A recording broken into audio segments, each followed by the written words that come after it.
Parang ang puti nyo masyado, ah.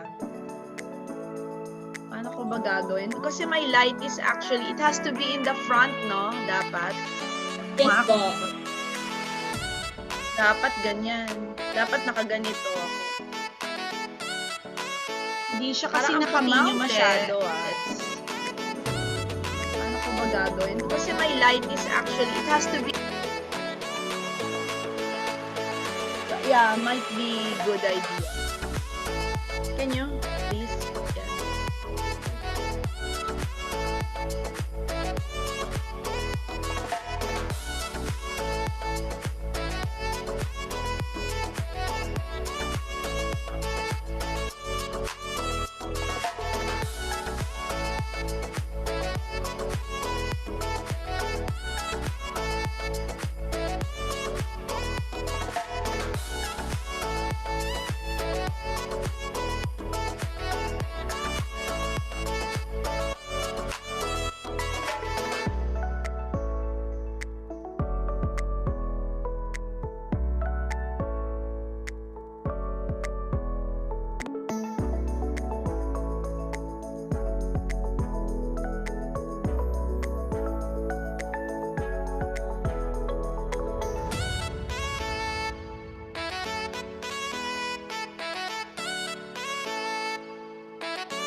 Hello everyone and welcome to the last session of our IPC management training.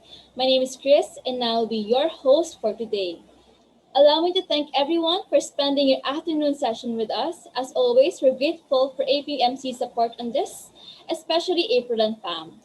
I hope we all have a productive and informative session this afternoon. But before we proceed, let me read some house rules. To ensure an organized and productive training session for all participants, please observe the following rules. Participants must keep their cameras and microphones off unless the master's trainer instructs you to switch it on. This will help us maintain the flow of the event and conserve bandwidth usage. Each module will run for about an hour. While waiting, we encourage you to take water break or go to the restroom so that you can avoid leaving during the training proper. There will also be a short break in between the modules. We strongly encourage you to take notes or screenshots of any important information discussed in the presentation. You can also engage with your fellow participants through the Zoom chat. If you would like to direct any questions to the master trainer, you may send them through the Zoom's Q&A feature. She will address the selected questions at the end of the module. You must answer the pre and post tests via Google Forms. The link to your pre-test was sent to the email you used for registration, and it's also available in the chat box.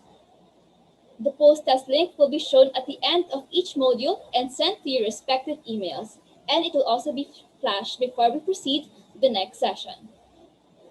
Today's session will be recorded for documentation purposes. If you need to leave the training session If you need to leave the training session to attend to urgent matters or for personal reasons, please notify the facilitator before exiting. Now, I'd like to introduce our speaker for our first module. Dr. Lee Lamas Clark is from the UP College of Medicine and the Philippine General Hospital. She's actually part of our pool of experts in updating the modules from the Brown University and in contextualizing the content for local cases. With that said, Dr. Lee, are you ready?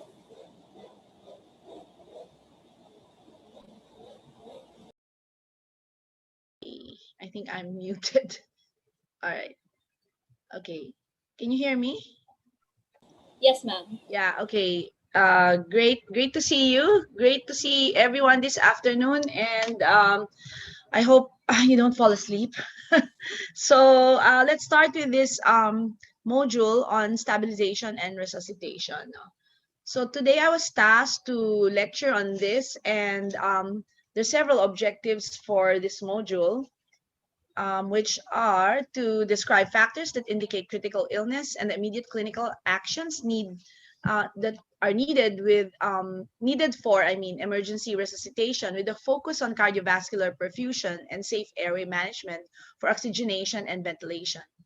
To present the pathophysiology and epidemiologic characteristics of critical illness in COVID-19 disease, to identify testing, laboratory, and imaging results associated with severe disease states, or those that increase the likelihood of progression to a severe state in patients with COVID-19, to identify septic shock states in patients with COVID-19 based on clinical parameters, and to treat those severe patients using fluid resuscitation and vasopressor medications, to discuss recommendations, best practices for materials, and approaches to management of patients with severe respiratory pathology, and lastly, to perform appropriate IPC, or your infection prevention control, when treating those with severe COVID-19, with a focus on intubation indications and approaches based on resource availability. Okay, so first thing is that first question to ask yourself when a patient comes in the facility is, we would like to know if he or she is critically ill. And how do you know if this patient appears to be ill? Are they breathing comfortably? You observe, are they confused or lethargic? Are they receiving enough oxygen? Is their heart rate high? Is their blood pressure low or normal? So these are the things you need to look out for. When thinking about the approach in stabilization and resuscitation of a patient with COVID-19, it is important to go through the following steps. Using the first three letters of the English alphabet, ABC, which stands for airway, breathing, circulation, you can remember these steps. And when you're in doubt, you must go back and reassess the patient in this order. If any one of those items appear compromised or at risk of some clinical deterioration, you must fix it first before you move on to the next step. So today we will work through each of these steps, starting with A, airway. Okay, the first step is to ensure that the airway is open, and you have to make sure that there are no obstructions, foreign objects, secretions, blood, or any form of trauma. The main point of this step is to assess whether or not you are able to secure the airway, and if there's no open airway and or there is a threat, you must secure it. Okay, so remember, if you believe if the patient is likely a COVID positive, you should really have a low threshold for intubation. This is what I'm saying, that if you feel that there's severe disease, these patients can experience rapid clinical worsening, so you must consider intubation. However, of course, you are limited with your resources, so you must see what is currently available. Next.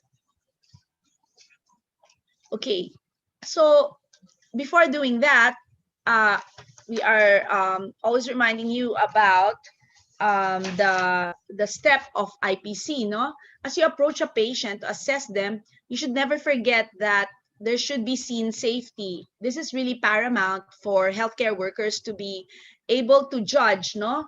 That you must protect yourself first, just as on the plane. If you'd recall, you do not attempt to assist others before securing your own oxygen. Your oxygen mask is important. You put it first before assisting others. Well, at a glance, you'll be able to assess whether the patient may require any help.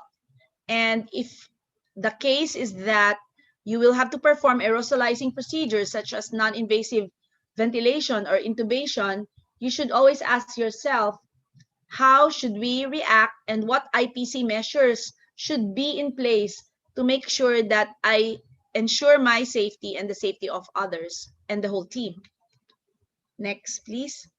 So in instances where aerosol generating procedures or activities are likely, airborne precautions are needed. No? So we need to be mindful that in the instance, an airborne infection isolation room is really recommended. But how many health facilities will have this? Maybe not a lot. So if this is not available, you have to place the patient in a private room with the door closed and provide respirators or masks if respirators are not available. Here is the overview of the basic algorithm to assess the airway. First, you may assess whether the patient can talk, and if yes, then perhaps the airway is open. If the patient is unable to talk, the airway is compromised, and you should really look for signs of obstruction. Are you easily able to fix the obstruction? Sometimes all it takes is suctioning secretions from the mouth, or if there is a foreign object, trying to remove that. So if the obstruction is removed, remember you always go back and reassess whether you've already fixed the problem. And at this point, assess if the patient can talk now. And if not, you must move ahead to securing again the airway. Next. So the first step is to perform a head tilt chin lift maneuver. You need to open the airway this way.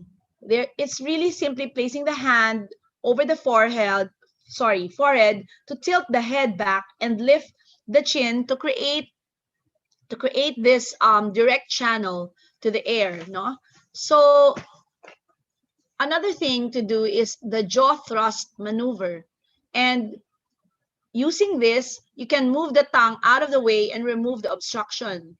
You place your thumb on the patient's cheekbones, the remaining fingers on either side of the lower jaw, and pull the jaw forward and up.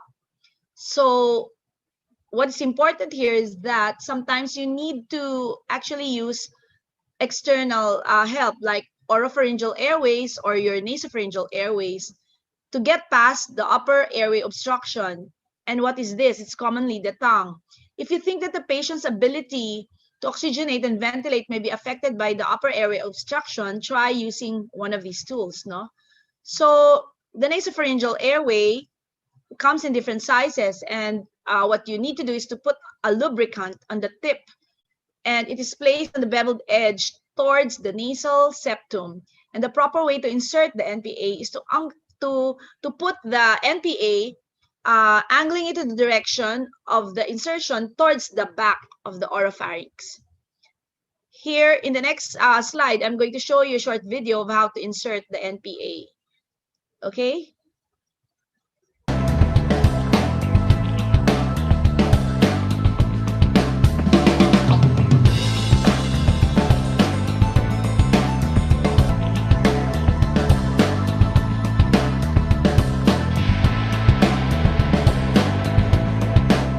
Nasopharyngeal airways are simple to insert and can be used in both responsive and unresponsive patients. In instances where an oropharyngeal airway adjunct cannot be used, a nasopharyngeal airway may be a good option. Nasopharyngeal airways are produced in a variety of sizes to accommodate various patients. To select the correct size nasal airway, begin by visualizing the patient's nares and select a nasal airway with a diameter slightly smaller than the patient's largest nare.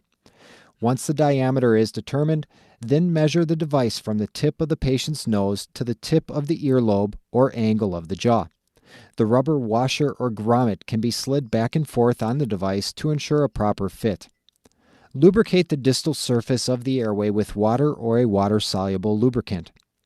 If inserting the nasal airway into the patient's right nare, insert so as to follow the normal anatomical curvature of the nasopharynx with the bevel toward the septum.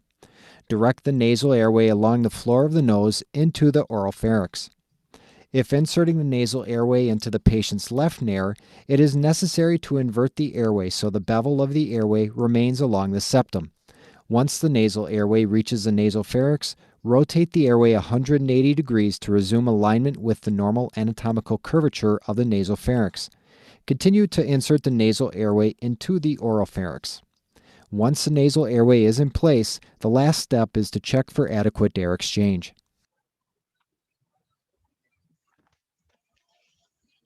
Okay, so another thing is you can make use of the oropharyngeal route, no? So you can use the NPA, apart from the NPA, the oropharyngeal airway.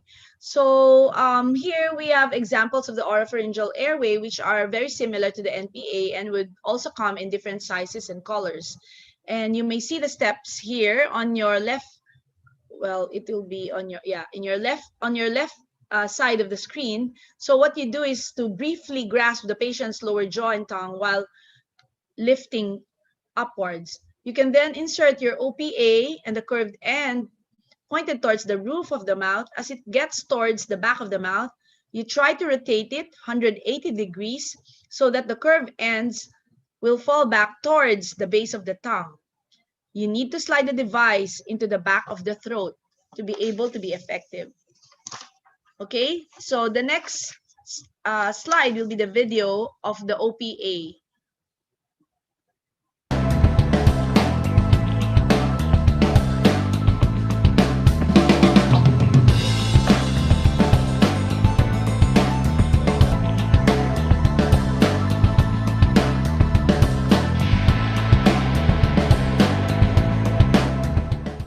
When managing the airway of an unresponsive patient without a gag reflex, oropharyngeal airways are a good choice. As always, be certain to wear appropriate body substance isolation when managing a patient's airway and begin with manual airway maneuvers first, such as a head tilt chin lift or a jaw thrust for those with suspected spinal injury. Oral airways come in a multitude of sizes, so the first step to using one is to determine the correct size for your specific patient. The way to determine the appropriate size oral airway for an adult patient is to measure the airway against the side of the patient's head. The oral airway should extend from the corner of the patient's lips to the bottom of the earlobe or the angle of the jaw. Once the correct oral airway is selected, open the patient's mouth using a cross finger or scissor finger technique. The airway is then inserted into the patient's mouth with the tip pointing toward the roof of the mouth. Once the airway touches the soft palate, rotate the airway 180 degrees into anatomical position with the flange resting against the lips or teeth. As another option, the rescuer can also use a tongue depressor or other similar device to move the patient's tongue forward and down. The oral airway is then inserted into anatomical position so as to follow the normal curvature of the oropharynx until the flange rests against the lips or teeth. Once the oral airway is inserted, check for adequate air exchange. Okay, great. So in the event that the patient still has deterioration of breathing, and despite the fact that you're using your OPA and PA methods, you must proceed to intubation and mechanical ventilation. These were the many limitations in the hospitals of the Philippines, particularly at the height of the pandemic, and the availability of the mechanical ventilators in intensive care units, even in the tertiary hospitals at that stage, were very limited. The private sector then was able to give their contributions in medical equipment to address this issue. And you'll perhaps hear from time to time in the news about the indicator of having available ventilators in your ICU settings. Okay, so the next step, we proceed now to our ABC approach is B for breathing. So for breathing, it is very, very important to evaluate any sign of respiratory distress. If breathing is too fast, like tachypnea, too slow, bradypnea, you have to listen for your breath sounds and any unequal motion of the chest, any sounds such as wheezing, coarse rales, or even absent breath sounds or decreased breath sounds must alert you. And perhaps the use of pulse oximeter, if you have one, no, to assess oxygen levels is really needed, and it should be more than 92%. Next, please. Okay, so this is again another algorithm. No, this is the basic algorithm to assess breathing. First, you need to check and see if the SpO2 is above 92%. And using your pulse oximeter, you can do this. If it's yes, then continue to reassess. If it's no, you must place the patient on some sort of supplemental oxygen in the way of delivering it via nasal cannula, give it by oxygen mask, or reservoir bag, no? So you have to give this supplemental oxygen, and after placing the patient on this, reassess the patient once again and look at if the SpO2 now is more than 92%. If it's not yet, then you might have to proceed with your bag valve mechanical ventilation, your non-invasive ventilation, or some sort of generous intubation. As I said, you need to make sure that while you're reassessing, you have all these at hand. Next, please. If the patient is really working hard to breathe and is having a hard time maintaining oxygen levels, and you can see that by your deteriorating pulse oximetry, you can start by using non-invasive ventilation. Again, your oxygenation via nasal cannula to improve positive pressure is very important to help open the airways and directly put it to the alveoli to improve ventilation. So, however, some precautions need to be in place when you are actually doing these. As I told you, you need to be conscious of your IPC measures. So you must not increase the spread of COVID-19 particles, and this includes when you want to keep your airway open by using your BiPAP or your bi-level positive airway pressure. This is usually something that is used for obstructive sleep apnea and in people who cannot tolerate the CPAP treatment, and giving nasal high flow oxygen. If these are all available, they need to have viral filters, and they must be attached to a line to the tubing of a BiPAP machine. No? So if the patient is quite hypoxic and it appears that they would need help, before intubating, you need to actually give your oxygen via bag valve mask, which can help provide some pressure and force oxygen into their lungs.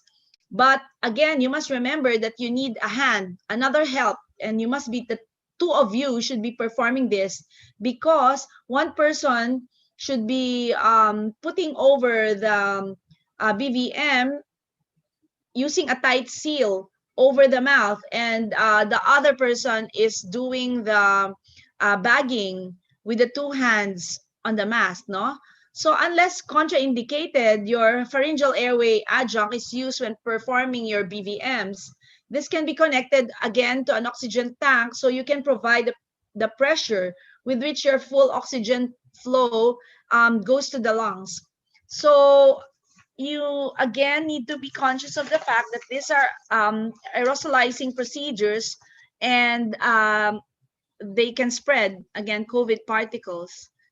So these are the things you must need to do. You must be in your full PPE gear and protect yourself when you are instituting these kinds of interventions. The next of the ABC is circulation, and this is the final step in the stabilization and resuscitation. This is where you would assess cardiovascular perfusion, and if your circulation is adequate, and it is important in cases such as people who are into sepsis, septic shock, in trauma cases, and a lot of times we would think about circulation as the availability of blood products, and of course bleeding or hemorrhage. Due to the COVID-19 pandemic, our big concern here is losing fluids due to, of course, respiratory distress in the first instance or septic shock. But sometimes some patients will also lose fluids via diarrhea or vomiting. So what do we need to do to assess circulation? First, we need to check the blood pressure. Next is that maybe you can feel for your extremities. Are they cold or covered in sweat? What is the mental status of the patient? Are they drowsy or lethargic or have lost consciousness? Are the legs swollen? Is there edema? Are there distended neck veins or increased jugular venous pressure? Okay, so the basic overview of the algorithm to assess circulation is presented here, and we must perform the blood pressure assessment with your mean arterial pressure of less than 65 millimeters mercury. If this is less than 65 and that's hypotension, then you need to assess, and you need to ask yourself, is the patient in shock? So if the patient is in shock, give fluids and your vasopressors. However, I'd like to caution you that you must be very careful with your aggressive fluid hydration, because you may push the patient into some sort of congestion or drowning, no? So essentially, like, you need to be guided when you're giving your fluids, depending on the situation, and also administering your vasopressors. So if the patient does not appear to be in shock, you need to recheck the blood pressure and consider whether the blood pressure may be normal for the patient. Remember, you should always reassess whether this intervention is working before you actually proceed and do a little bit more. Okay, next please. So for the clinical syndromes, we will focus specifically now on COVID-19. No? As we know, COVID-19 can present as an uncomplicated upper respiratory infection. They are sometimes asymptomatic these days, and they'll be walking about, but in fact, they have it. So the goal here is to really recognize when a patient is critically ill, and those that require resuscitation, because they can also present with severe pneumonia, acute respiratory distress syndrome, sepsis, and septic shock. Okay, so here I'd like to show you, next slide.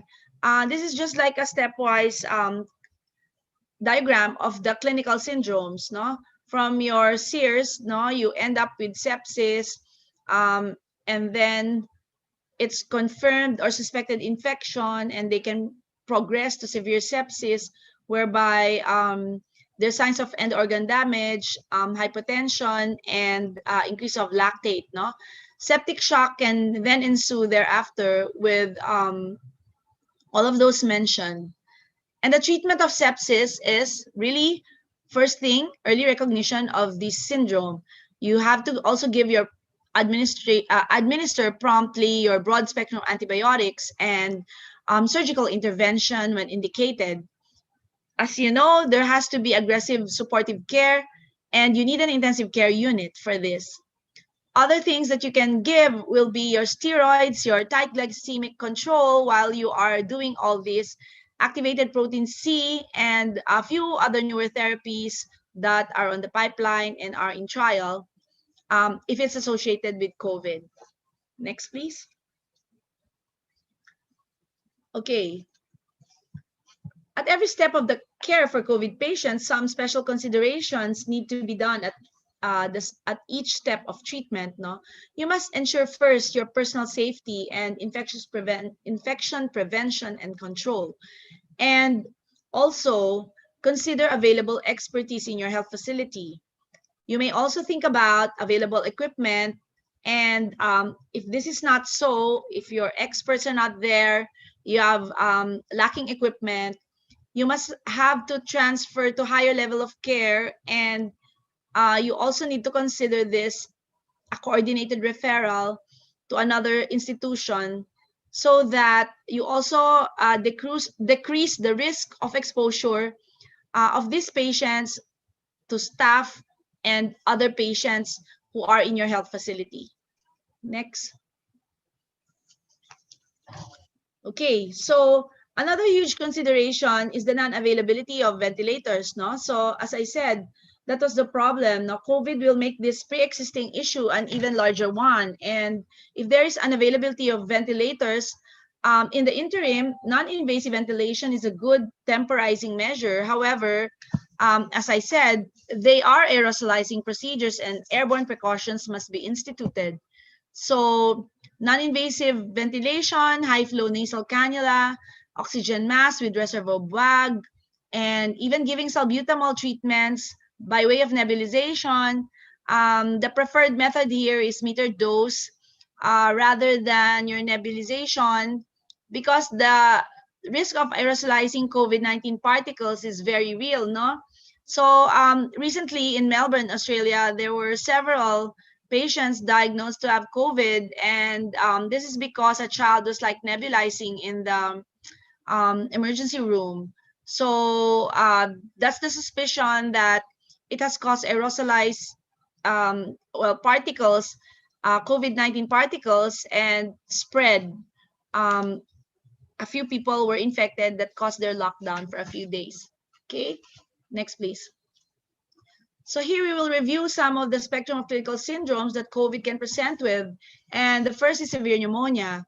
So for people, no, the diagnostic criteria, adults, I'm gonna say fever or suspected respiratory infection and respiratory rate of more than 30 breaths per minute, or respiratory distress or oxygen saturation of less than 90%, would merit severe pneumonia diagnosis. In a pediatric patients, we actually diagnose severe pneumonia as having cough or difficulty of breathing plus at least one of the following, like they will present with less than 90% of oxygen saturation, having central cyanosis, severe respiratory distress like grunting, severe chest indrawing, some signs of pneumonia, and of course the danger signs are really if they are unable to breastfeed, poor suck, or drinking, lethargy or unconsciousness, or sometimes presenting with convulsions or seizures. Difficulty of breathing would be gauged by grunting and accessory muscle use. And as you know, in pediatric patients, tachypnea for age, there is a criteria. No? For less than 2 months, for example, more than or equal to 60 breaths per minute, 2 to 11 months, more than or equal to 50 breaths per minute, and 1 to 5 years old, more than 40 or equal to 40 breaths per minute. Okay, next, please. So in terms of imaging, essentially severe pneumonia can be seen in your chest x-ray and your CT scan findings. No, still it's very non-specific, and in fact, in terms of chest x-ray, in the first few days, they could be negative. So in the early part of the pandemic, chest x-ray was being used to screen patients, and you will see ill-defined opacities. As regards to CT findings for COVID, they are again non-specific, patchy peripheral ground glass opacities, as you will see here, which can be seen in other also multiple conditions. Therefore, the clinical context has to be correlated. Good care and careful history, of looking at your COVID screening questions are very important at this stage. And for both adults and pediatric patients, your X-ray and CT findings will be very similar. Next, please.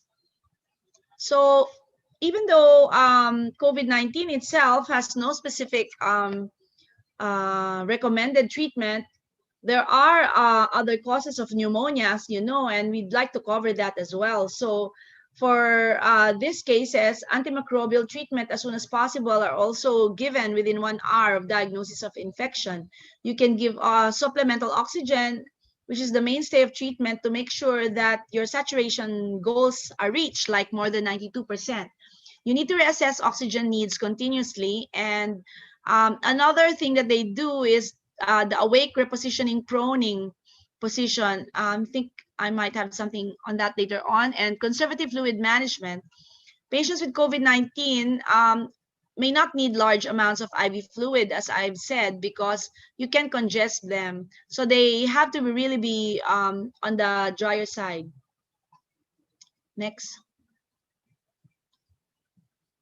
Okay, so this is what I'm talking about, like the COVID-19 awake repositioning proning protocols, no? So essentially, in cases like this, apart from the medical management, you can initiate oxygen therapy at 5 liters per minute and titrate these flow rates to reach a target of your SPO for more than 9%.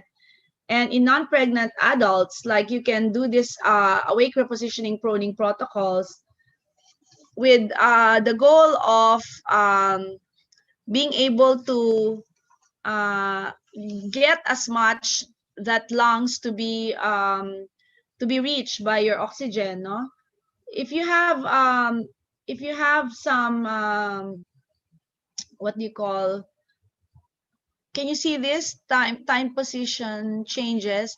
So you're in the hospital, you're used to also having like this changing the position so that you decrease your pneumonia risk.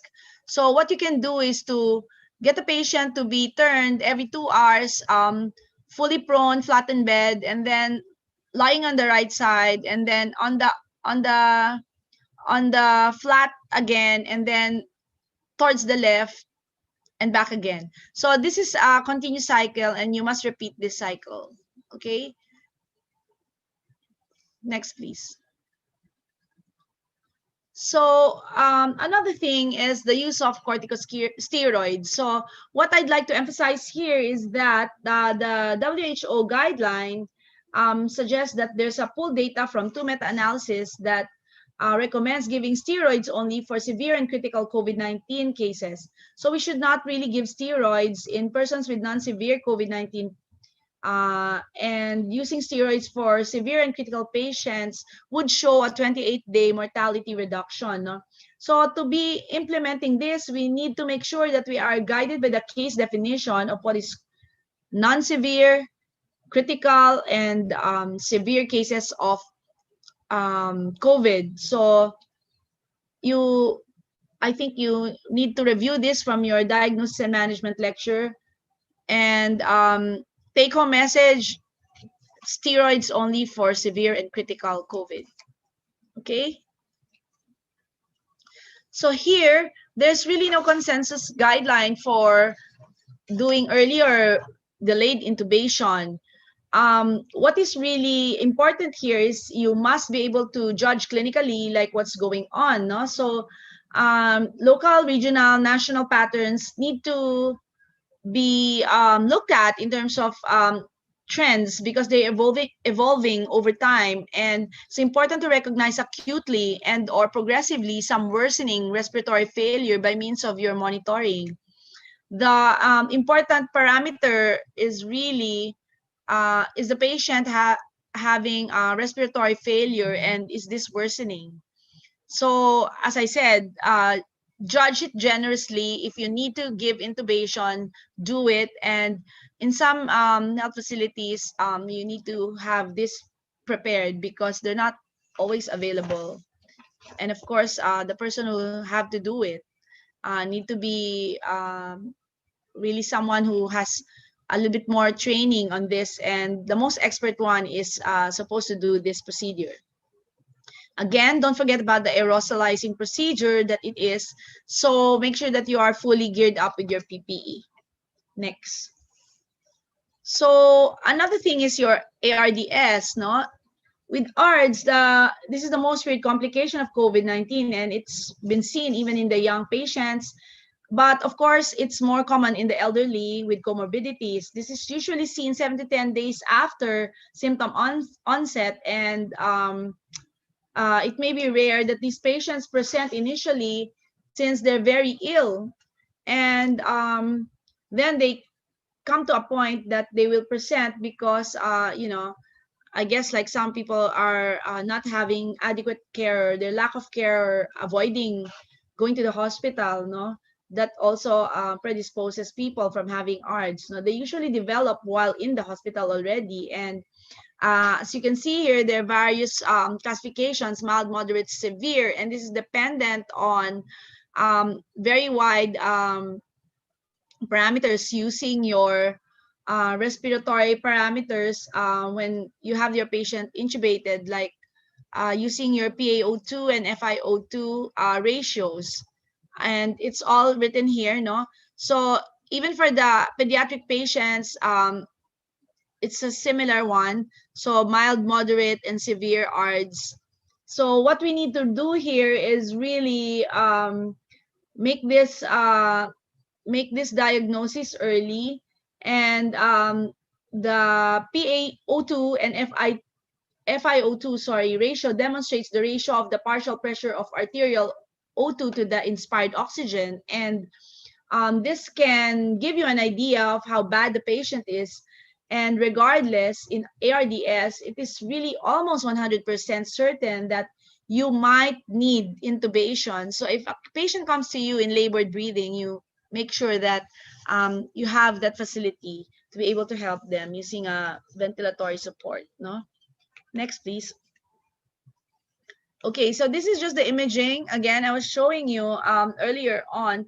For both adults and pediatric patients, this can be seen. And what's really striking about this, if you look at the people who are getting ARDS, they may be classified as that, but what is important is that it doesn't match, or you don't have a clear etiology why they are presenting such, no? So here, your chest x-ray finding is a ground glass opacity, and this finding is very important by chest imaging. And once you are intubated, these patients, I mean, like, are intubated, you may classify this by using the oxygenation index or the OSIs, no? So here, what you can do is just really be able to visualize what it looks like. Your CT scan findings will again show the same bilateral opacities, but strikingly, pulmonary pathology cannot be explained. You may even have your pleural effusion, your pneumothorax, or having nodules. And all it means is that there's a form of lung injury, and this occurs as a result of severe pulmonary injury that causes the alveolar damages. It collapses the alveoli, and this is really very important in terms of oxygenation, no, in the lungs. So the air exchange cannot happen efficiently at this point. Okay. So the mainstay of treatment is really intubation, and these patients have significant insult in the lungs, and if they're not intubated, they will desaturate quickly. And the most experienced provider, as I said, will have to be available to be able to intubate them. And when you're doing your intubation, you must be able to bag them, give them rapid sequence intubation, and put them on ventilator. Putting in low tidal volumes and inspiratory pressures are very important, no? So the pH goal is here. This is normal pH 7.3 to 745, and you can do prone ventilation if you are able to and if it's feasible. And of course, what you need to do is to have high PEEP in moderate to severe forms of ARDS, and this is required to help open up the lungs, no? As I said, you require an ICU setting with experts who can help you. And proning position, if and when it's feasible, is very important because it helps recruits back the lung, no, function. So this is just an example of the PEEP and the FiO2 ratios that you need to achieve, no?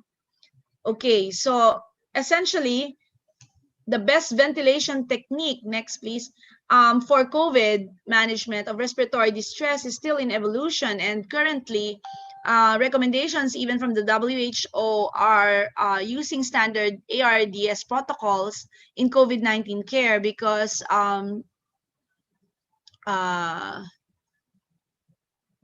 sorry, can you still see me? I think I'm okay. Are you good? Yes, ma'am, we can see Yeah, you. I thought it kind of flicked just a bit. Sorry about that. But anyway, essentially there are really no standard protocols for that. So we're using, as it is, we are still learning. We're using protocols that are for any form of ARDS, and as it is, we are learning from this pandemic. Until then, before we can establish COVID-19 care protocols. Next, please. So here, I just like to show you the ECMO, the extracorporeal membrane oxygenation. It's a machine, an equipment that is a life support machine. And people who need ECMO have very severe life-threatening illness. I'm not sure if your facilities or where you are at will have this. Like where I work, we have this in the Philippine General Hospital, and it's been used for the severe cases of COVID in the height of the pandemic. And at this stage, it is really very much available in high resource settings. So if you need to access it, really, it's kind of a last effort. So it means that the patient is not really doing well, and despite ventilation, this is actually another way to go. It allows the blood to bypass the lungs while it is recovering, and it's able to oxygenate the body, so if there's a ability of that facility to do this, for example, you're in one of the um, facilities that don't have it, you have to talk to the facility that has it and do coordinated referral, because you can actually prevent deterioration by putting them on ECMO when you think that they're really, really at that point of rapid deterioration. Examples of these are those with severe lung damage from infection and shock after a massive heart attack. So you don't really hear much that this is done. And then again, it's high level intensive care unit that does this. Okay. Next is about sepsis, no? So you've heard of sepsis, and the concern really for this is that it causes organ dysfunction already due to a deregulated host response. And organ dysfunction will manifest in several deranged vital signs, no? You have your altered mental status, low or high temperature, whether this patient has hypothermia or hyperthermia, low blood pressure, you have a fast heart rate of more than 100 beats per minute, and some of them will have like weak thready pulses, difficulty or fast breathing of more than 20 beats per minute, and low oxygen saturation, and this is less than 90% at least, no? Reduced urine output. At this stage, you can have cold extremities and skin mottling. We're already having this vital organ compromise, and the heart has to pump largely a lot of oxygenated blood to perfuse. So the reservation is really for your brain and your kidneys and the vital organs of the body. So you can also have high lactate values, and you can find laboratory findings of coagulopathy, thrombocytopenia, acidosis if you're doing your ABGs, your high lactate hyperbilirubinemia also could be present.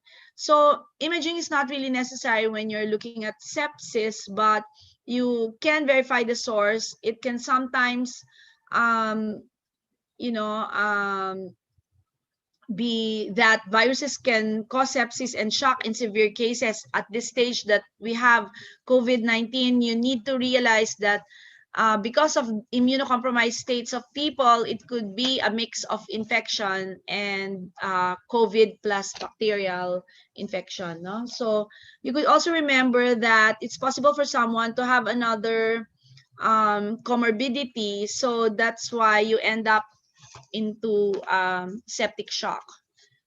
From sepsis, we go to septic shock, and a very important treatment here is your intravenous fluid. But as I said, conservative and careful fluid administration should be observed, because you can drown the patient in the process. You need to give isotonic crystalloids. Normal saline and Ringer's lactate are the way to go. Caution for overhydration in patients with severe respiratory distress, and your empiric antimicrobials within 1 hour based on local guidelines could be given. And of course, respiratory support for hypoxic and hypercarbic respiratory failure when needed. Okay. So septic shock is getting towards the end, and basically this is just meaning sepsis and other signs, no? Like you have a map of less than or equal 65 millimeters mercury, or lactate of more than or equal to 2, or signs of organ dysfunction. And despite fluid resuscitation, this still happens. There are different kinds of shock, and it could be cardiogenic, which is related to heart failure. If it's allergic reaction, anaphylactic, Being an obstetrician gynecologist, like we're faced with a lot of this hypovolemic shock and fluid loss, basically because of hemorrhage.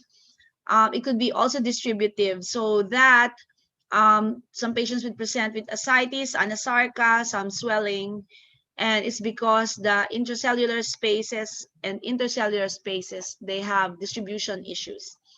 So as regards to pediatrics patient, it's pretty much the same. So patients will be presenting with, apart from the suspected infection and hypotension, any two of the following: altered mental state, like having drowsiness, lethargy, can be tachycardia or bradycardia. You can have prolonged capillary refill and warm vasodilation, bounding pulses. Some kids will show mottled skin or some purpuric rash or petechiae. And same, increased lactate as with the adults, oliguria, hyperthermia or hypothermia.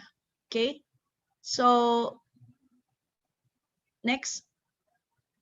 So in septic shock, the treatment is really 250 to 500 ml crystalloid fluids in the first 15 to 30 minutes. You have to reassess after each bolus and close reassessment for signs of fluid overload.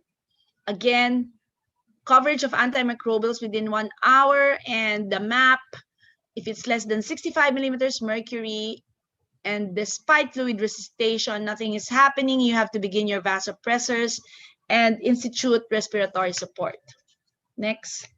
So in terms of fluid management for pediatric patients, the settings have to be in the it's not very intensive, like, you know, you need to actually cover a little bit of repeating cycles over 30 minutes, like 10 to 20 ml per kilogram of isotonic crystalloid fluids over 30 to 60 minutes.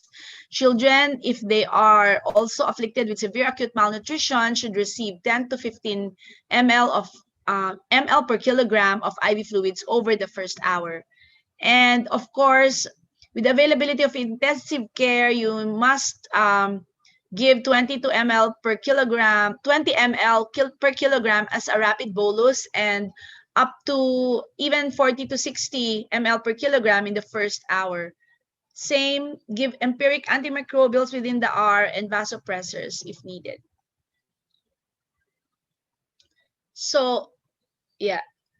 Okay, so for septic shock, these vasopressors are very important, and your inotropes. So important for here is that your adrenaline's first line for pediatric patients, and noradrenaline for adults, no? So these medications listed here can help in making sure that you bring the blood pressure up, and get the vessels to constrict and help push the blood through coming in from the heart. No, the most common ones are listed here. You also have your vasopressin, phenylephrine, and dobutamine. So when in doubt, you can use your noradrenaline or your norepinephrine. No, then you can follow by dopamine and adrenaline. Some of these medications, as I said, could cross between being a vasopressor and inotropes. No, so this would help augment cardiac output and work on the heart's ability to pump. And there's a lot of crossover in these medications.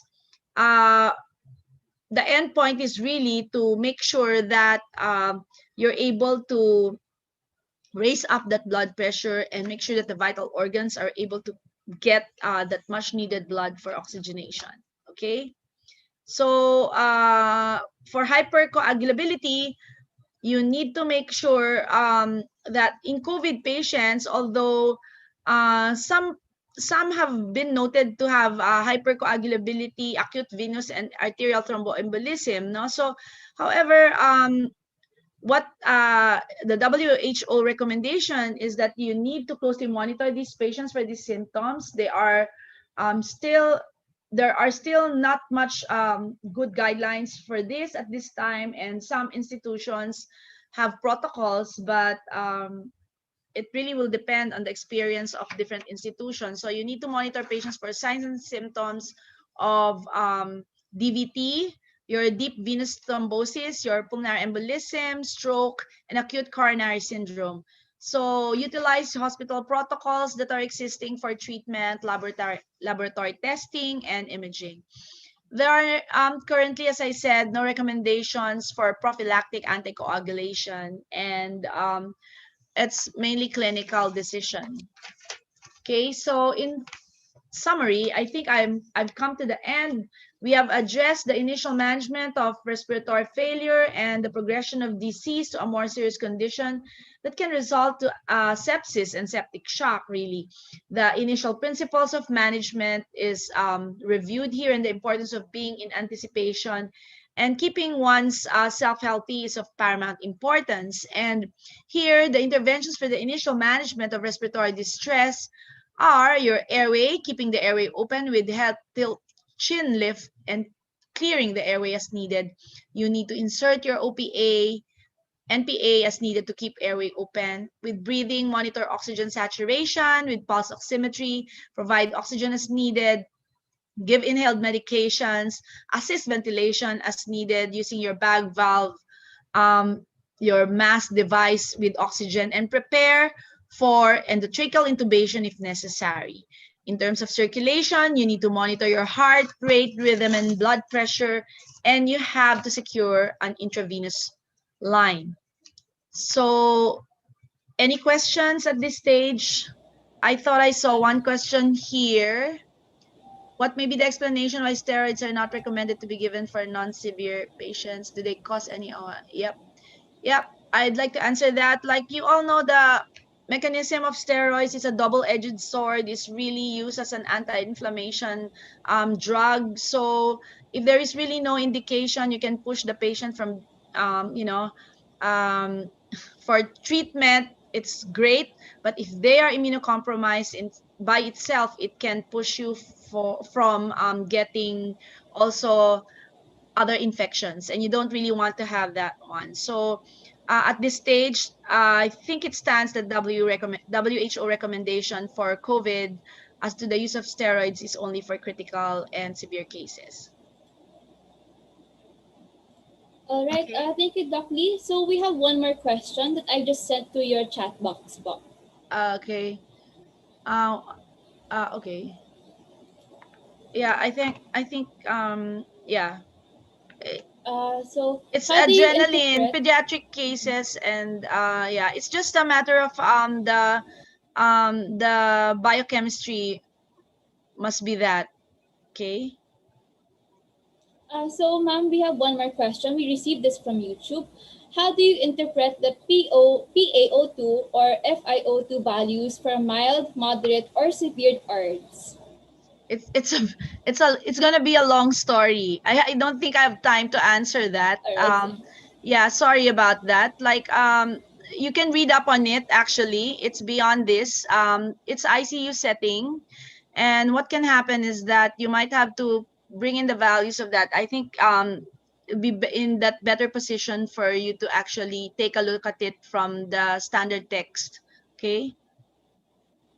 All right. So, thank you so much, Dr. Lee. So, I understand that you have somewhere else to go pa. So, any Sorry. Yeah. unanswered questions? Yes, pa. Would you like to answer one more question, pa? I think I've done everything. All right. So, Yeah. if we have additional follow-up questions from our participants, we can forward them to you later on. So, but for now, Okay. thank you so much, Dr. Lee, for your Thank time you. and for your comprehensive discussion today. Thank you very So, much. I'll catch up with you sometime soon. Okay. okay. Thank you so much for Dr. Lee. And to our participants, the link to the post-test link will now be flashed on the screen, and it is also sent on our chat box. So you may opt to answer the test now as we take our quick 3-minute break before we proceed to our next topic.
Welcome back, everyone, and I hope you were able to take advantage of our quick break. To talk about risk communication and message development, I'd like to introduce Dr. Elmer Soriano, the Managing Director of the Civica Asian Development Academy. Like Dr. Lee, he was also part of our pool of experts who contextualized and localized our modules. Dr. Elmer, are you ready na po? Okay, yes, I am. Thanks, Chris. Hello, good afternoon, everyone. Welcome to this session. For this afternoon, for this session, we'll be discussing communication and message development. So you'll be changing gear. This is not a clinical lecture. Next slide, please. Okay, so we will be discussing principles of communication. This is more or less what your friends who studied mass communication studied, no? And while we were in pre-med, we had friends in mass comm, so ito yung space nila. We will be talking about a few tools and approaches for communication and messaging. Identify and apply the WHO risk communication and community engagement, or RCCE strategies, especially during the vaccination phase. And then talk about how to access regional updates. And we will also discuss stigma and how to reduce stigmatization. Next slide, please. So what is risk communication? Now, this is quite different from the typical communication between a doctor and patient or a health professional and a patient. Kasi usually, yung clinical communication is dominantly a doctor prescribing medicines to the patient, and then the patient just follows instructions. But in risk communication, it is more of a two-way communication. It's important so that individuals make informed decisions and prevent misunderstanding and builds trust. No? During this period of vaccine hesitancy, this is very important because if our population does not get vaccinated, then we won't achieve herd immunity. So communication helps increase the likelihood that health advice will be followed and that the perceptions of the public will be aligned correctly with the risks, no? Hindi yung base sa maling akala. Next slide, please. So here we have a survey done in December about vaccine hesitancy, and close to 50% of the population have mixed feelings about getting vaccinated. No? And that is very troubling because we won't achieve herd immunity if we do not get enough individuals vaccinated. Next slide, please. So here we'll show you a short video that demonstrates how a well-designed, well-thought-of communication campaign addresses vaccine hesitancy. Play now, please. It's a first in the world, a Hindu temple turned vaccination clinic, part of the plan to target particular communities. I was a nurse, so obviously I know vaccine is good. But not everyone is that confident. This volunteer says setting up at the temple in this way is reassuring for some. They're surrounded by people that they know, they're in an environment that they know. Public health officials are worried about vaccine hesitancy in the UK's Black and South Asian communities. Research found that just over half of the people from ethnic minorities would say yes to a vaccine. New mutation. For many, misinformation is to blame. Is whether or not they are halal. This health researcher says they are, and she is part of a social media campaign launched to dispel myths. Whether that's their religion, whether that's a historical bad experience of a clinical trial, whether that's something to do with the amount of misinformation that's coming through into that community. There's also no evidence to suggest the vaccine affects fertility. Celebrities and politicians from minority communities have also launched online campaigns, building on pro-vaccine messages from faith leaders across the UK. This advocate says battling misinformation is one part, but she also wishes the minority community so hard hit was prioritized in the rollout. So that vaccination policy, in my mind, is unethical, because if you just apply it on age, you are not acknowledging the risk and the overexposure of Black and minority groups. At a clinic in a Birmingham mosque, 500 shots a day are delivered, along with a message that's been echoed at Friday prayers. We are saying big no to fake news. And number two, we are saying big yes to vaccine. With the hopes anyone offered will roll up their sleeve. Renee Filipponi, CBC News, London.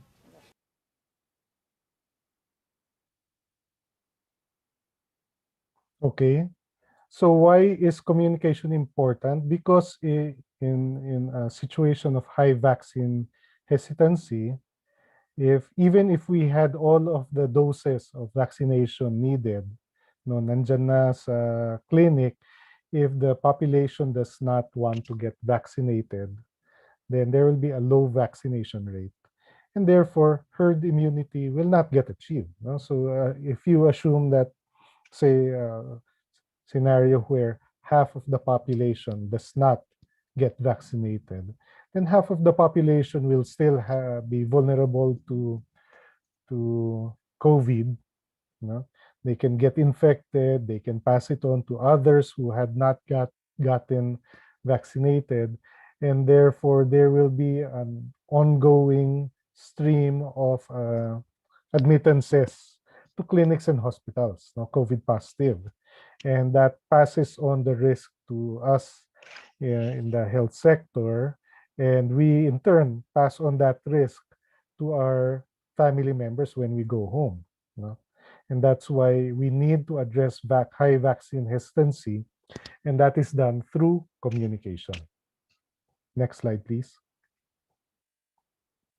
So key elements of effective risk communication include identifying key stakeholders, building trust, delivering effective messaging, dispelling myths, fostering community engagement, and integrating with a larger health and emergency response system. Next slide, please. Okay, so here we'll show you another video, and pay attention to this because we encourage you to do the same. No? It's a short video, simple production. Basically, the speaker is a health professional, and it's a simple talking head format. No? And then there's a bit of editing in terms of throwing in some photos, and it's something that you can easily do, and we encourage you to do this, no? Especially if you speak a dialect. There is so much translation work that needs to be done during this phase, and it will be a lot of value if you did something like this. Play, please.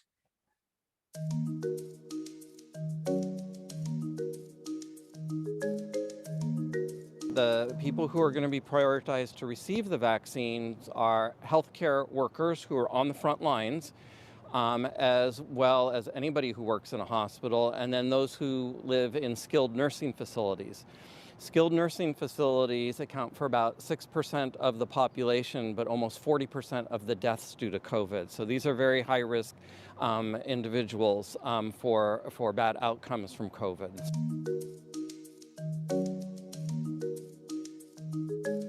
It looks like it's the same kind of side effects that you would get from influenza or a tetanus shot. You get a sore arm for a day or two, maybe a headache or fatigue, and then that goes away. There's no way that you can get COVID from the coronavirus vaccines. There's absolutely no way. It's just a small fragment of the RNA that encodes for a small portion of the spike protein, so it doesn't replicate, it can't replicate, and it can't cause COVID.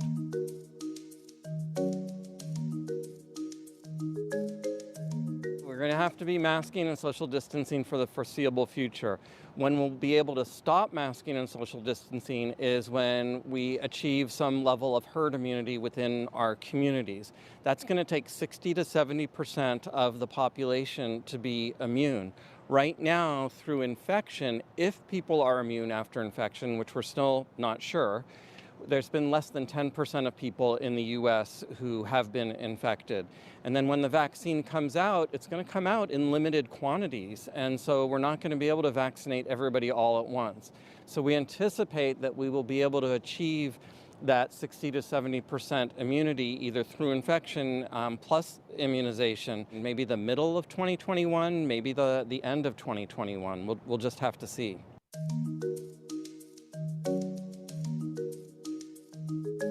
So there's three main vaccines, and two of them are messenger RNA vaccines, mRNA, and those are the ones produced by Pfizer as well as Moderna. And so those vaccines, what they are is a fragment of the messenger RNA that encodes for a certain portion of the spike protein of the coronavirus. That's the vaccine. So when that is given to us, then our own cells make that protein, just a fragment of that protein, and then we have an immune response to that protein, and that's how they work to develop immunity.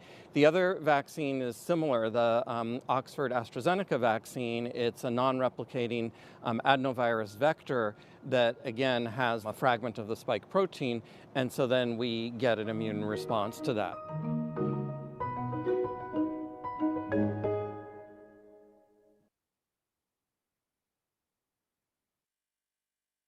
Okay, so if you notice, it was a simple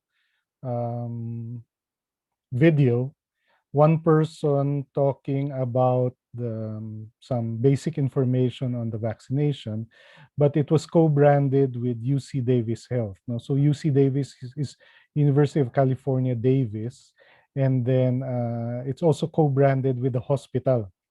So the trust in the university and the hospital get injected into this message. So it becomes a really good, high trustworthy source of information. And we encourage you to do that. No? Yeah. Okay. Next slide, please. Ngayon, key stakeholders, no, who are in charge of leading risk communication. It's expected that the local and government officials spearhead this, but the health workers and the health profession have a lot to contribute, to this, including med students, undergrad students in the allied health sciences. NGOs are also important, and community organizations, influential individuals, actors, local personalities, influentials, and other special interest groups. Next slide, please.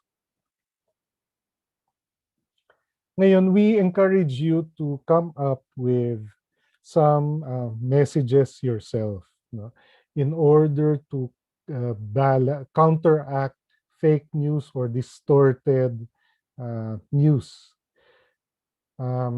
It's 2021, it's the year before the elections, and therefore we expect the electoral campaigns to heat up. And it's easy for the opposition of the current mayor and other officers to just point out what's wrong with what's going on. So it's easy for this vaccination conversation to get politicized, and the health professionals in general can provide more balanced messaging. And just through our Facebook friends, our social network, malaki na yung influence natin. And if we produce messages, then that can go, that can circulate in our social networks, our high school friends, college friends. Malaking bagay na yun. We can also volunteer to help with the communication campaign launched by our health facilities or our schools. And then we can also volunteer to participate at the community level sa barangay kung saan tayo nakatira, or our city. No, our cities, the staff in our city health offices are already working at maximum just with contact tracing and preparing for the vaccinations, and they could use extra brain power and warm bodies to help with the communication part. There's also so much to add if you develop content in your own dialect, because most of the content being developed by DOH is in Tagalog and English, and a significant segment of our population has higher comprehension for messages developed in their own dialect. Next slide, please. Okay, so when we think of risk communication, it's important to build trust. No? There's so much fake news. There's so much um, distortion in the news.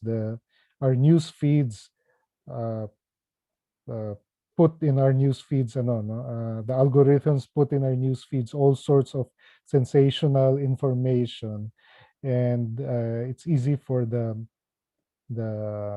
population to have an unbalanced view of vaccination, and that's why we need to build up trust. No?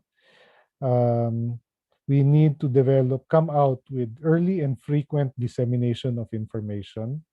And then when there are uncertainties, and there are still many uncertainties, we just communicate na hindi naman natin alam lahat. No?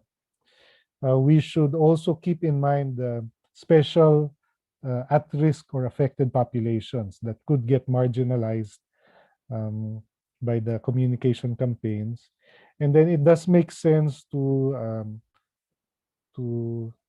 engage in public dialogue, so that there is better understanding of the issues. Next slide, please. Effective messaging. Just like we saw in the UK video, they targeted specific populations. They chose to do vaccinations in places of worship, and then they communicated in easy to understand language.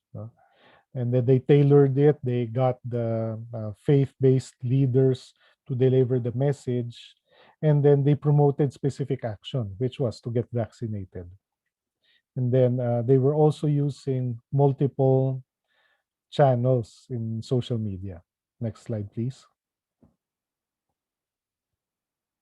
Community engagement.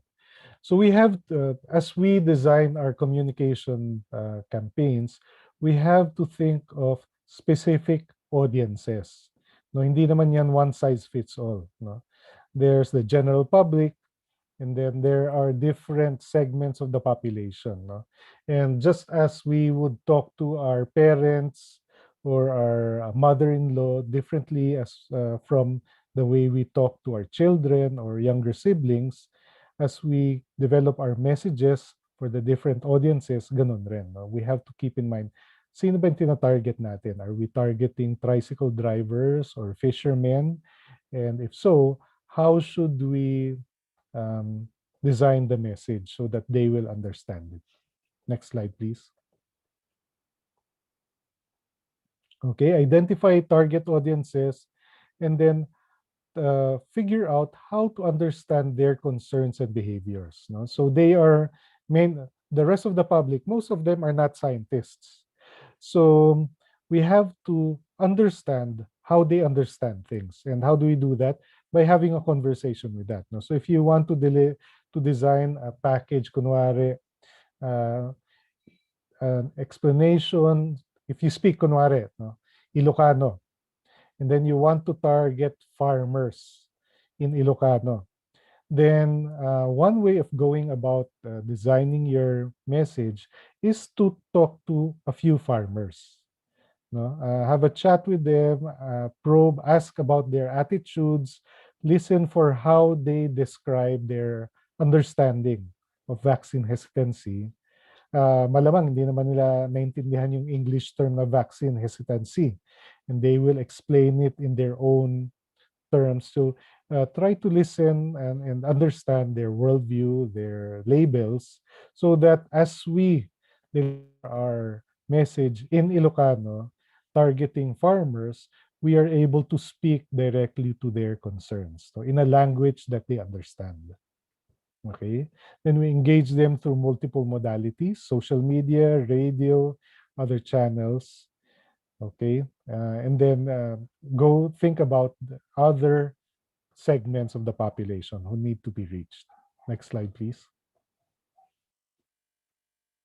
And then, identify trusted people within the community. There are local leaders, the school principals, the priests and pastors in the churches, and they have a high trustworthiness, and we can work with them, so that they carry the message as well. We need to foster relationships with key community members, and then engage them to work with us on an ongoing basis. So hindi ito one-off engagement. We need to cultivate the relationship with them. Working with key community members also helps translate the messages better. They understand how to communicate with their own communities, perhaps better than us. The scientific explanation is not necessarily the best format for all populations. And that's where partners, community members, will have a lot of value to add in terms of translating. Next slide, please. Yeah, no? Once we start communicating with them, just like done in the video in the UK, no? They have started their campaign. They located vaccination centers in mosques, no, in places of worship. Uh, it's not guaranteed that it will work, right? It may still fail, and many people may still choose to not get vaccinated. So we have to monitor, no, and continue to identify the barriers. Now, what else is keeping them from getting vaccinated? Yeah. Discuss local plans for community isolation. Engage with trusted influencers. Establish two-way communication and maintain trust, by continuing to listen to community perceptions and questions. And then we adjust the communication package accordingly. Next slide, please. Okay, so here we have a short video. This was done mid-year last year, no? So panahon pa ng early stages of COVID. So let's view it and see how it shows community engagement. Patuloy pa rin ang laban natin sa COVID-19.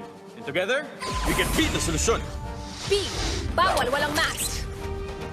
I. Isanitize sa mga kamay. Iwas hawak sa mga bagay. D. Kumistansya ng 1 metro. A. Alamin ang totoong impormasyon tungkol sa COVID-19. Protektahan natin ang sarili at mga mahal sa buhay.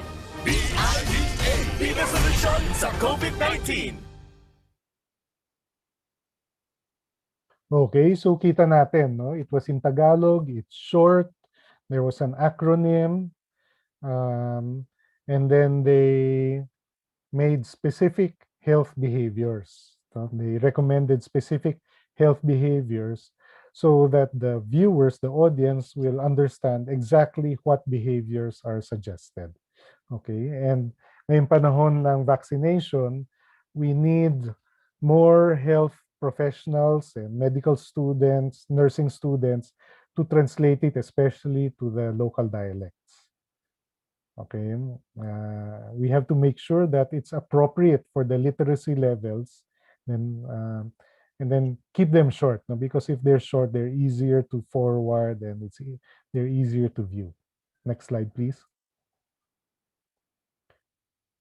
Okay, so next we have to develop health communication systems.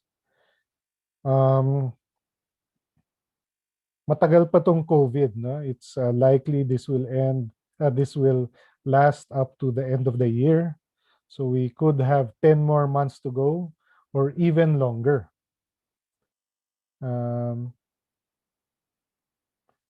Even longer, and therefore if we choose to volunteer to support risk communication, we suggest that you, one, volunteer in teams, no? Because you're a volunteer, you cannot always attend the meetings. And if you choose to volunteer, say for the city government, no, mas mabuti nang there are 3 to 5 members of your team, so that if there are meetings where you cannot make it, then it's still possible that you have a teammate who will be able to make it. No?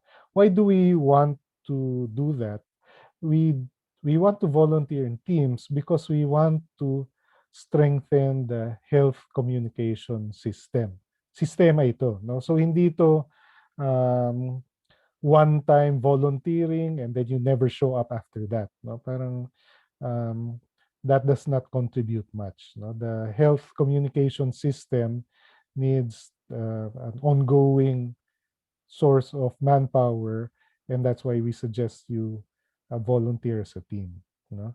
Risk communications should be designated a strategic role, and if you volunteer in your own cities, you may notice baka na Echepwera lang to, or in other cities, they might already have recognized that health communication is important. And then they should be developing an information system. So sistema, and then they will have training and coordination. No? And then ideally, they already have a budget for this. Next slide, please.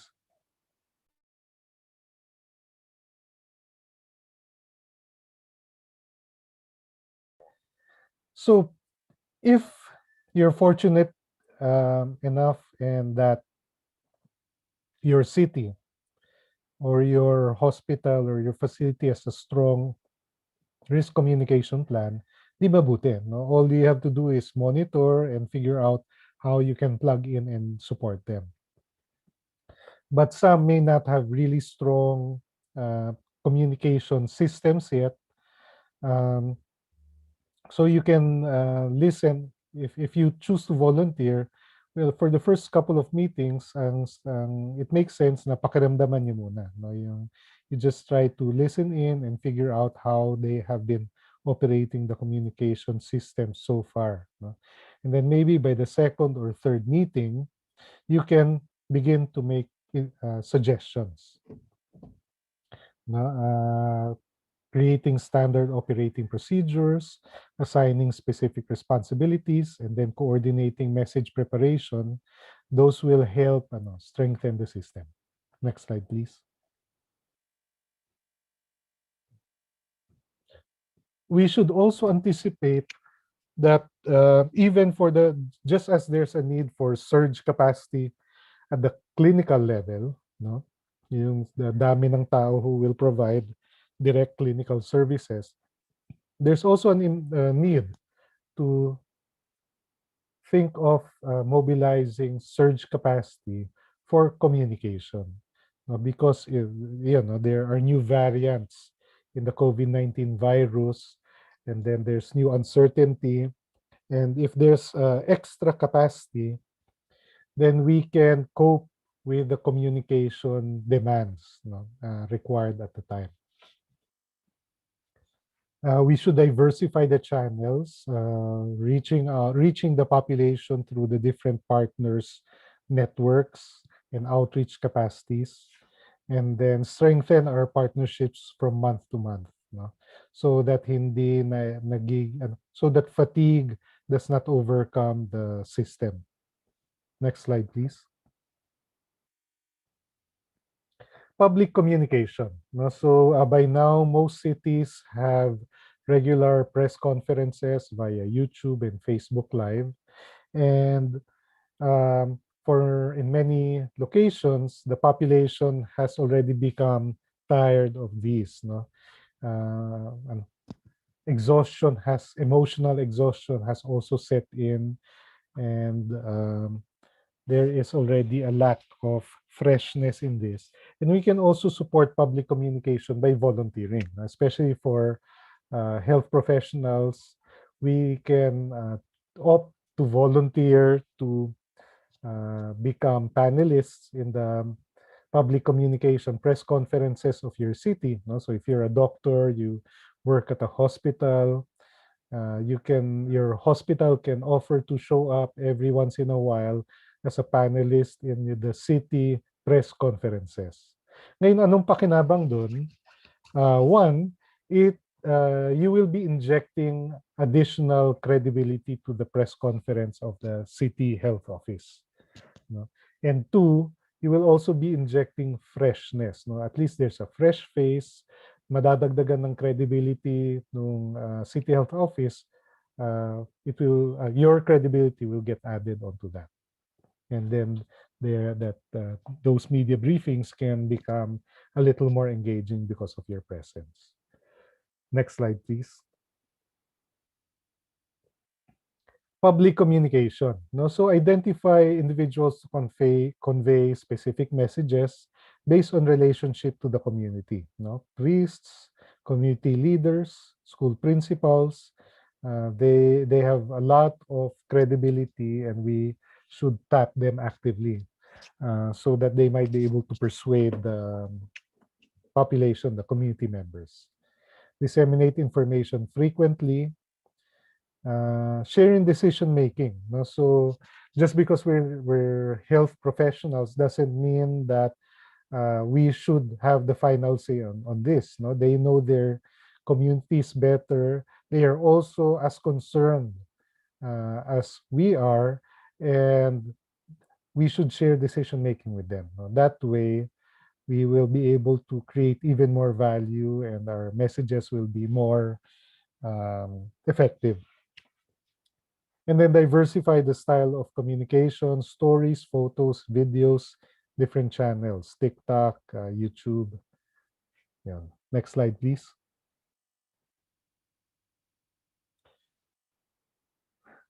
So there's, there are all sorts of myths and half-truths that are circulating. And if we do not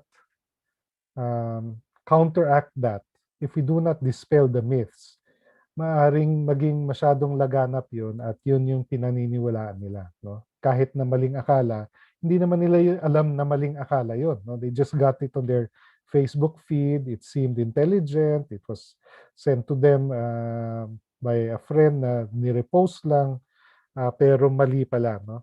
And these rumors or myths can prevent them, can keep them from getting themselves vaccinated. That's why we need to directly provide counter explanations. No? So we see here in the example, there's the correct and incorrect facts side by side para lumilinaw na mali pala yun, nako-correct yung maling akala. Next slide, please. Okay, so we should actively also monitor the rumors. No, they might be popping up on our feed, or we just hear them being shared by others. Pero kung masyadong maging popular yon, it can become common belief. No, and that just reinforces vaccine hesitancy kung mali yun. Next slide, please. Continue to monitor the media, and then formulate guidance on the public's perceptions and concerns, no? And then disseminate this guidance through different channels. We should also be doing ongoing capacity building, and this afternoon, this session is one, no? Pero kulang pa ito, and you can help by becoming a local trainer of this module in your own city. You know? Next slide, please. Communicating about the vaccine, yun, madaming myths, and kailangan kontrahin yun, no, through specific messages. Sometimes they are infographics like this, no, because infographics get circulated very quickly. Next slide, please. Yeah, next slide, please. Ngayon, madami rin misconception about how vaccination works. No? Isang laganap na paniniwala ay if my neighbor gets vaccinated, then I am protected already. And that is only partially correct. No? We if too few of our neighbors get vaccinated, then madali pa rin tayo magkahawaan kasi there are still too many people who can get infected. No? So pero pag marami nang nabakunahan, if we reach herd immunity 60-70%, then yes, no, as a population, bumababa na significantly yung possibility that we get infected because there are fewer people to transmit it. Pero pag konti pa lang yung nababakunahan and most of us remain hesitant, then there is minimal gain in terms of protection that way. Next slide, please. Ngayon, there will be efforts from the national government and from the local government. And we suggest that you support by helping translate local communication packages, no, and disseminating it and translating it. Next slide, please. Social stigma. No, meron rin stigma na kasama ang COVID and then possibly yung vaccination, especially because we had the Vax issue a few years ago. So medyo nabahiran yung reputasyon ng vaccines in general. And that was even before COVID. Next slide, please. So social stigma is related to negative association, no? And it can so nega, no? Parang masyadong nega yung attitude towards certain things, no? Whether people who are exposed to the infection or possibly, vaccine, possibly may stigmatization that can happen and can result in mistreatment of groups because of stereotyping and discrimination.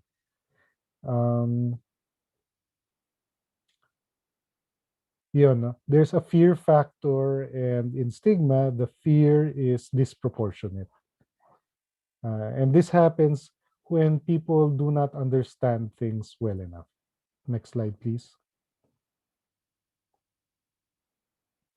So posibleng nakaranas rin tayo na bilang health workers, there is also stigma associated with us, no? Because the population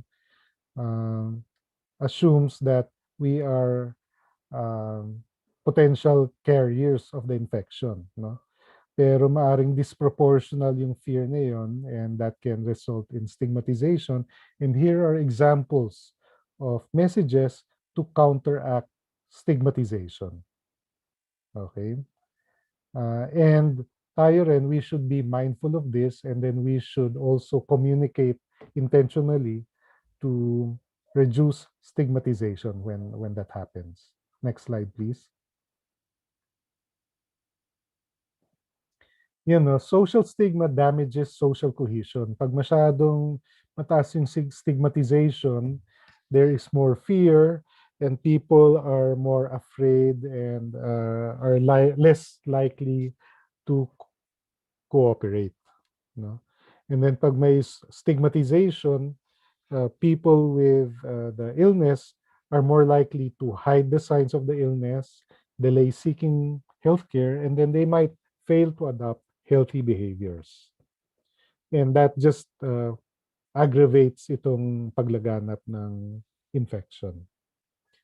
Next slide, please.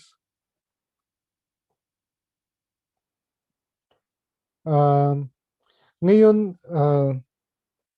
local media you might notice when you listen to the local radio or local news, some of the media practitioners in your area might be perpetuating negative stereotypes because of the choice of terms that they use. No? Kasi sa media, may incentive for reporters to sensationalize the news, no? And therefore, they there's an incentive for them to dramatize, over dramatize the news.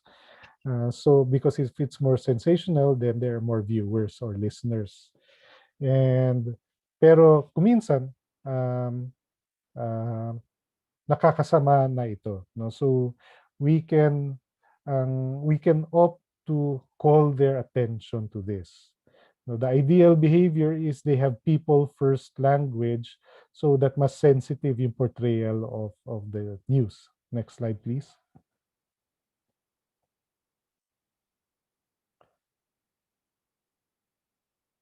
Okay, so we do not want to dehumanize patients.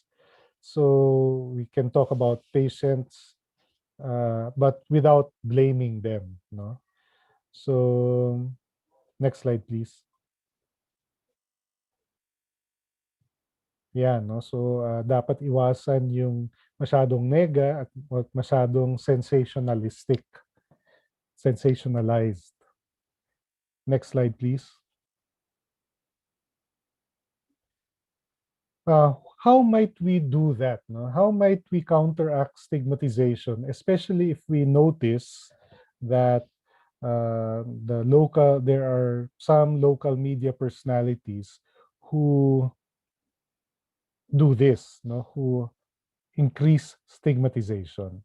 One option is for us, lalo na sa health sector, no? If we're in a med school or a hospital, then we have some capacity to engage them, invite them to have a kapihan, pwedeng via Zoom, to discuss ethical journalism and the choice of words. No?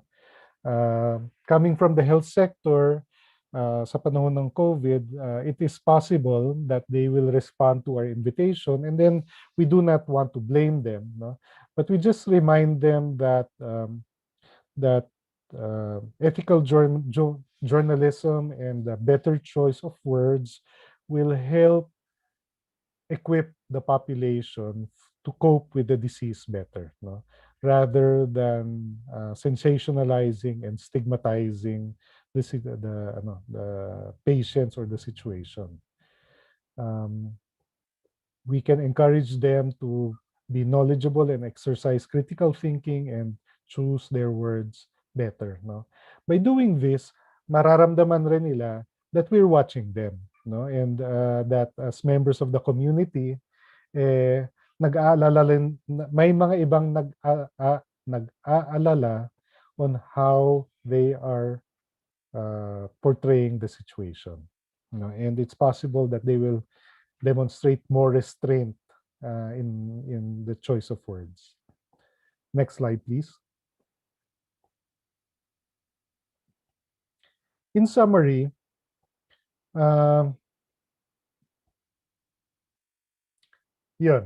in summary, we have a long way to go before we achieve herd immunity and we can go back to normal, go back to school, go back to the malls without masks. No?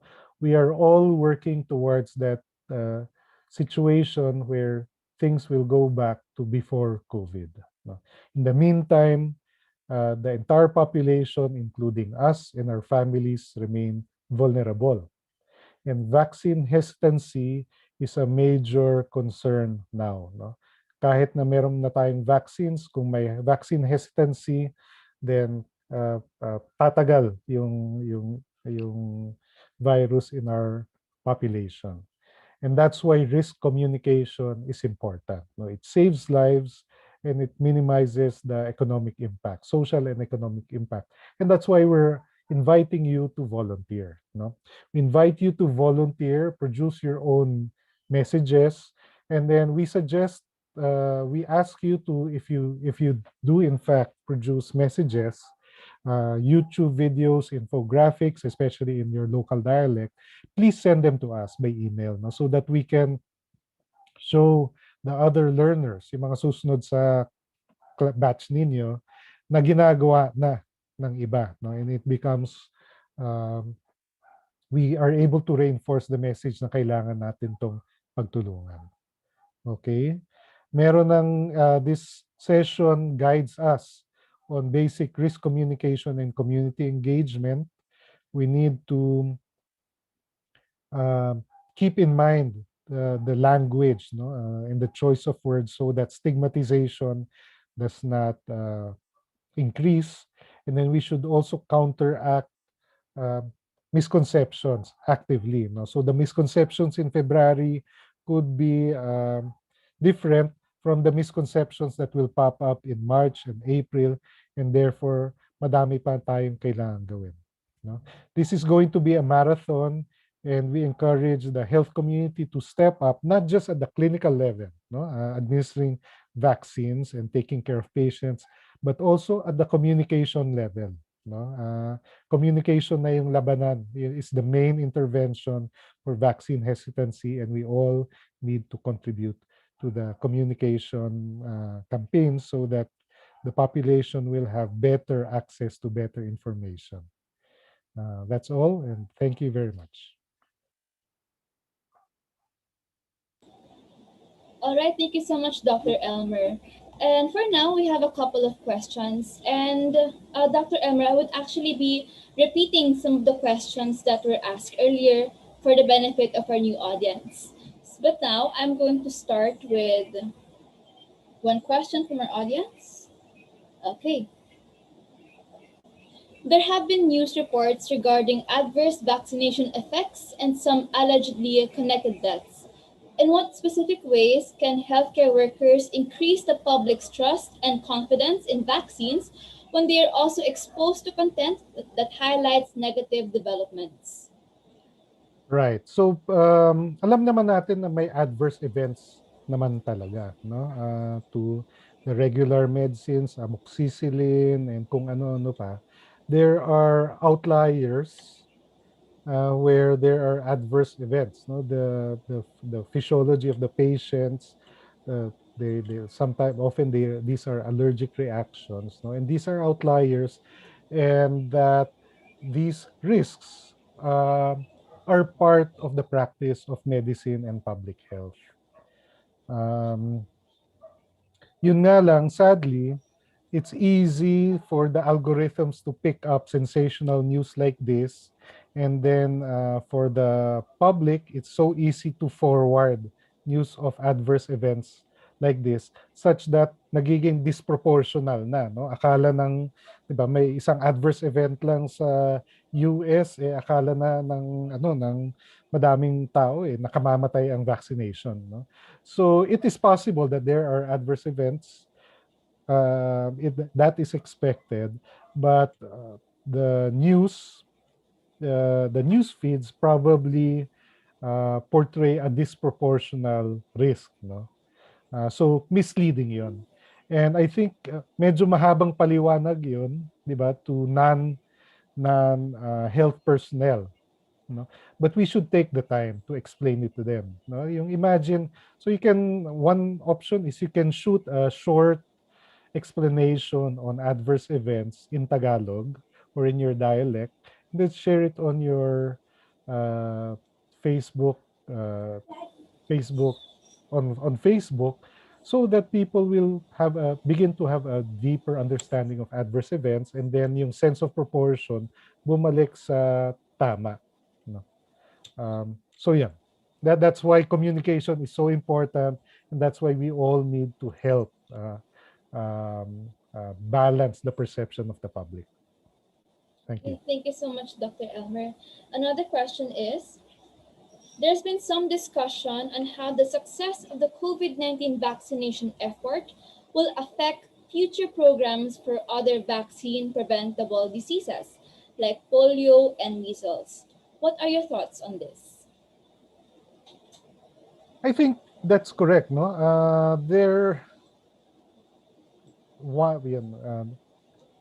Alam naman natin yun, this COVID, of course, it's tragic, no? Ang laki ng losses, but it also forced us to change very quickly, no? And collaboration has become faster, no? Itong adoption of Zoom became more mainstream and acceptable, no? And yes, the pace of innovation in developing this COVID vaccine is unprecedented, And now na naintindihan natin na kaya naman pala yun, it is, hopefully, we will be able to retain that capacity for collaboration, no? And accelerated R&D. Hindi lang pag desperado tayo dahil pwede natin ikamatay, pero ngayon maybe with renewed vigor and speed, we can now work on tuberculosis and other public health diseases with as much collaboration across different fields. Okay. Thank you, Doctor. And one question from YouTube. How do you think the information dissemination campaign can improve here in the Philippine setting? Well, yun, I think it can improve if more Filipinos, especially health professionals and med students, no, students in the health sciences, begin to translate content. Most of the content is in English and Tagalog, and that's fine, no. But I think even in Tagalog, hindi pa adequately na translate. Hindi pa, di ba? If you just look at your news feed, although of course our news feeds are different from each other, no. If we're in the health profession, then we have more friends also in the health profession, so skewed towards the scientific yung feed natin. But if you look at the news feeds of your non-health professional friends, you will see na it's less balanced, no? And it's may tendency for misinformation to pop up more frequently. And we can counteract that by producing content ourselves. Now, imagine if you produce content in Bisaya or Kapampangan or Ilocano, then magiging forwardable yun. If forward yun, no? Lalo na for those who speak your dialect, because it's something they understand, and then they start forwarding it to their friends. No?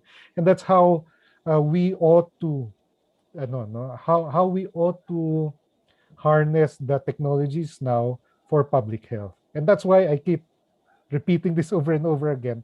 Tayo may kakayahan to do this because we understand the science and we have the credibility. No? And then if we speak the local language and then we finish this 1-hour session, then we have a better appreciation of the difference that we can make. So yan, if we imagine ngayon, no, we have 180 participants on Zoom, and then I don't know how many are viewing us on YouTube. But if, say, 180 participants decide, okay, I'll shoot a 2-minute video just explaining adverse events or vaccine hesitancy in Tagalog or my dialect. Eh di ang dami na nun, di ba? And then if it gets forwarded, no? 10 times, 100 times, eh di 180,000 na yun, no? 18,000 views. So I think that's one major contribution this class can make. And we're encouraging you, if you do that, please send us a link, no, para maging example yon sa mga ibang susunod na mag-aaral sa inyo, so that we can highlight it. Thank you, Doc Elmer. So our last question for the day is, how can we address hesitancy on vaccination, especially among healthcare workers? Yeah, I think the fear is real, no. Kahit naman ako no, parang nisip ko, oh no, we read the science, we know the science of vaccine, but when we see news na oh no, ganyan, parang kahit tayo nagdadalawang isip, no. And it is actually easy to avoid getting vaccinated. Okay? Pero we have to think about it. If we all did that, di ang tagal-tagal natin na nagsa-circulate lang yung COVID in our And I think we'll have to discuss it, recognize the fear that is in our hearts, and then we make the judgment call. And then when we decide to get vaccinated, take a selfie and then post it so that you will become a source of courage and encouragement to your friends who see it. No, kita mo si Doc Elmer nagpabakuna na, ako na rin. No, we can swing we can swing the population through our own actions. But yes, we have to recognize our fears. No, even if we're keeping abreast with the science, it doesn't mean that we do not have fear. No, there's no fear in our hearts. Pero ganun talaga yon. No? When we make the decision, I suggest we publicize it. If we ourselves remain hesitant, ang suggestion ko, wag natin i-publicize yun. No? Kontra lang yun. Parang kukontra lang yun sa messaging of public health. No? Yung if we decide that we do not want to get vaccinated ourselves for now, I suggest we keep it private for now. No? Para hindi tayo nangongontra doon sa public health messaging that is required for this period. All right. Once again, thank you so much, Dr. Elmer, for teaching our future healthcare workers on how they can become effective communicators and your advice. So for now, we will flash on the screen the link to the module's post-test. Kindly take a screenshot or a photo for future reference. You may also opt to answer the post-test now. And while I have your attention, we just have one more announcement. To those who missed the previous sessions, we will be opening registration for our asynchronous sessions soon. We will leave it to APMC to further disseminate details about this. And with those who are asking about certificates, they will also be distributing them really soon. So for now, that concludes our training sessions with APMC. I hope we all learned something new on learning about COVID-19, on how you can treat them, and how you can talk about them effectively and efficiently with other people. So thank you all so much for spending your past Saturdays with us. And we do look forward to seeing your communication projects very soon. So thank you all and good afternoon.